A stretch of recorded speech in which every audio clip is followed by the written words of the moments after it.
This is the Mavic Air, the newest addition to the DJI family, and another great leap forward for the industry. I really think that this is going to be a blockbuster win of a device. This is certainly my favorite drone I've ever used. That concludes our Mavic Air flight test. I had so much fun flying this thing. Today is the day where DJI has announced the new drone, so the DJI Mavic Air. It is smaller and compact version of the Mavic Pro. What's up everyone, it's Dennis here, and today I'm gonna talk about the new DJI Mavic Air. As you can see in the previous clip, I was actually gonna vlog on the day that it was actually announced. But unfortunately, due to the time difference, because the announcement was in New York 10 a.m. time, it's about 3:30 a.m. here in Western Australia. So first announced it, and I thought, you know what, I'll vlog it on that day, but I just couldn't do it. Tired because again it's super early in the morning, and when it was first announced I was actually a little bit disappointed. Thought to myself, you know what, maybe I should give it some time, let me ponder with the information for a couple of days and think about it more, whether or not DJI has made the right decision to release that drone with that specs. I just want to talk about the new DJI Mavic Air, along with some of the questions that I've been asked by a couple of people, friends that I know of. Two questions coming in. The first question that's coming to mind is whether or not the Mavic Air is a good drone to buy as a beginner drone, or something that they don't have a drone, they want to get their first drone. Is the DJI Mavic Air a good buy? And the second question that normally comes into play is for those who already own a drone, you know, either DJI Spark, Phantom 3, the Mavic Pro, whether or not this is a good upgrade to, you know, to get the Mavic Air, whether that's a good upgrade. So I will answer both of those questions a little bit later. But first, I just want to talk about the DJI Mavic Air. Now, a lot of YouTubers and people have been raving about this drone. All those people from YouTube land, they've been calling this their favorite drone. This is the best drone, yada, yada, yada. Now, before you get lost in that space, you probably need to understand. Let's go back to the specifications of this drone and why everyone seems to be raving about it. Have a look at the full specs down in the YouTube description below, but I just want to quickly talk to you about the key points of the specs. Now, it does 4K at 30 frames per second. Unfortunately, not 4K at 60 frames per second as I want it to be. Odd thing to note about this 4K 30 frames per second is the bitrate. I believe it's about 100 Mbps.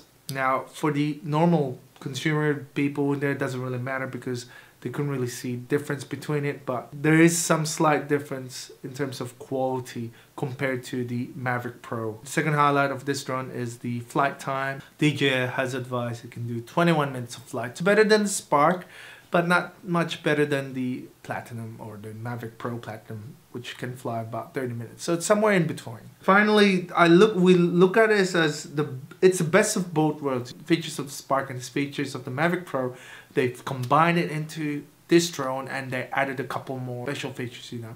They rebuilt the drone from scratch. They rebuilt the gimbal from scratch. It's a totally new system. The gesture control's a lot faster, apparently. It's a lot quicker. And from the videos I've seen, from Devin Supertramp's video, where he was testing the gesture mode, I feel that it is a lot more effective with this drone. So wherever I move my hand, the drone will go. So let's just say I want the drone to go low.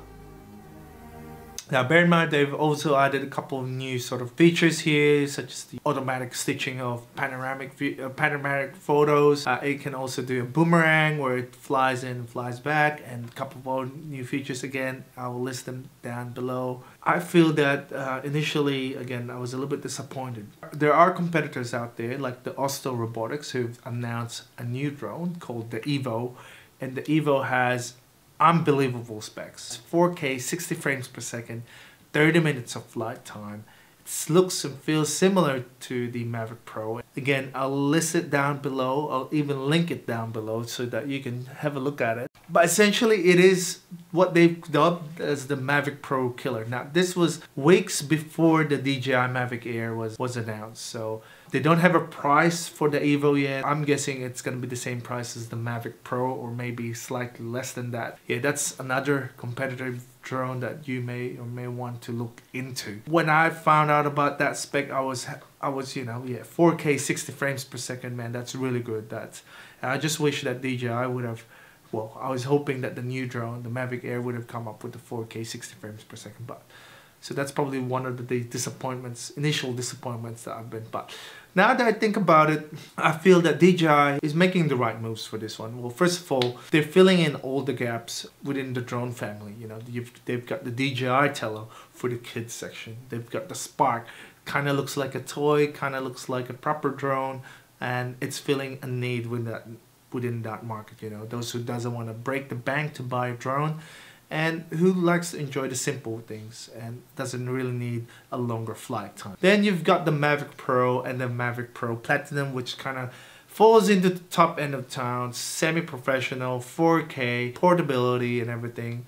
And then finally you've got this DJI Mavic Air, which kind of sits in between the Spark and the Mavic Pro, which kind of fills in the gap of doesn't want to spend too much money for the Mavic Pro or the Mavic Pro Platinum, but who doesn't like 1080p. This kind of fills the need in between that. So I feel they're heading to the right direction. You know, unfortunately they didn't have a better specs compared to the Evo, but hey, look, if that's the strategy that they're going into, by all means, they are the global leader in the market for drones. You know, they pretty much occupy maybe about 75% of market share. As you may not know, GoPro's already pulled out from the drone game, sadly. So the camera drone's out. Only major competition that they're probably gonna get is from the Unique, you know, with all their bigger drones, and potentially with all those smaller competitions like the Oslo Robotics. But look, again, that's where they're heading, and now think about it, it makes sense for them to do that, and it's probably makes sense for them to put in those 4K 60 frames per second on a Mavic Pro 2, which I believe hopefully we'll find out a little bit more later this year. Anyway, going back to my first point, questions that people have been asking. Question one, I don't have a drone. I'm thinking of buying a drone. Is this a good drone, or is this a good beginner drone to buy? Well, my answer to you is yes, it depends on your budget. If you have the budget to buy the Mavic Air, then go for it. You're getting a lot of features from the Spark and the Mavic Pro combined, and it's the latest gadget, it's the latest drone. So if you have the budget, just by all means buy it. It's gonna be a terrific drone, and I hope that in the coming weeks there'll be more reviews about it. Definitely a good beginner drone to have. The other question that you'll be asking, if you are already a drone owner, if you already own the Spark or the Mavic Pro, should I upgrade to the Mavic Air? My answer there is, well, it depends. You know, if you're coming from a Spark and you're looking for 4K video, then if you have the budget, by all means do it. Moving from a 1080p camera to a 4K camera, it's gonna cost a lot less than upgrading to a Mavic Pro Platinum.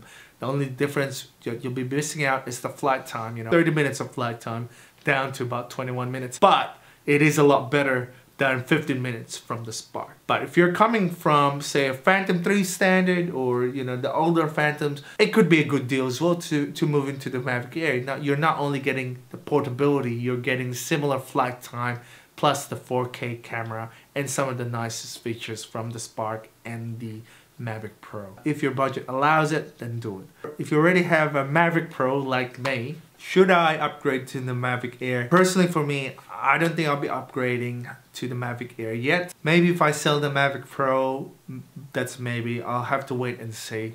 If your budget allows it, then yeah, do it. But for me, I'm probably gonna wait and see. I probably would rather wait and upgrade to the Mavic Pro 2 because I really want to get the 4K 60 frames per second. Or I might even try out the Evo from Oslo Robotics. So that's just my thoughts. That's just a couple things from my side. Do comment down below what do you think of the DJI Mavic Air? Is that a good move from DJI, or is that a bad move?